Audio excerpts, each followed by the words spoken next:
मुगलों के हरम के कई किस्से आपने सुने होंगे। ये भी सुना होगा कि हरम में हजारों महिलाएं होती थी। बादशाह की खिदमत करना ही इनका काम था। हर कनीज चाहती थी कि वह बादशाह के बिस्तर तक पहुंचे, लेकिन ऐसा होता नहीं था। अबुल फजल ने खुद लिखा है कि अकबर के हरम में 5000 से ज्यादा महिलाएं थी, लेकिन इनमें से कुछ सैकड़ा ही उनके बिस्तर तक पहुंच सकी। दिलचस्प ये है कि बादशाह की बेगमों और हजारों महिलाओं के बीच सिर्फ एक ही महिला होती थी जो ये मौका पाती थी। लेकिन ये कैसे तय होता था कि बादशाह के बिस्तर पर कौन होगा?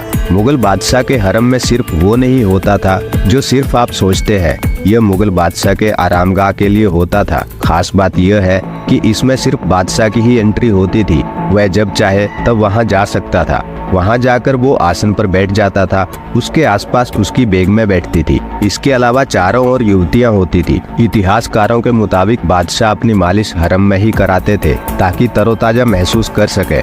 संगीत की धुन, नाच गाना भी हरम का एक प्रमुख अंग हुआ करता था। बादशाह शराब पीने भी हरम में ही जाया करते थे।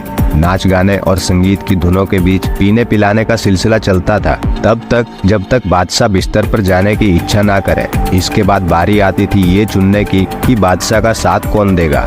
डच कारोबारी फ्रांसिस्को जहांगीर के काल में भारत आए थे।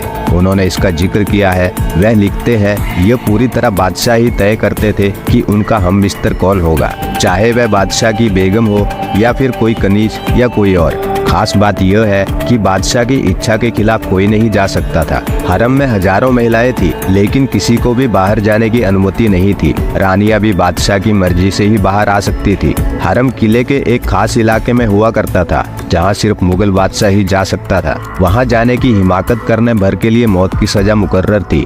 जो महिलाएं हरम में थी वह भी चार दीवारी के बीच ही जिंदगी गुजारती थी। यदि कोई वहां से निकलता था या भागता था तो उसे मार दिया जाता था। हरम में बंद महिलाओं को सारी सुविधाएं उपलब्ध कराई जाती थी। यदि बेगम के साथ बैठे बादशाह को कोई कनीज पसंद आ जाती थी तो वह दोबारा दिखती नहीं थी। उसे वह रानी ही मरवा देती थी ताकि बादशाह उसे दोबारा ना पुकारे। यह एक तरीके से बदला लेने का तरीका भी था। हरम की सुरक्षा किन्नरों के हाथ में होती थी ताकि महिलाओं पर किसी और की नजर ना पड़े, लेकिन हरम में दाखिल होने से उन्हें भी मनाही थी। दोस्तों, मुगलों के हरम के बारे में यह थी कुछ रोचक जानकारी। अगर वीडियो अच्छा लगा हो तो वीडियो को लाइक करें और चैनल को सब्सक्राइब करें। मिलते हैं अगले वीडियो में एक नई जानकारी के साथ।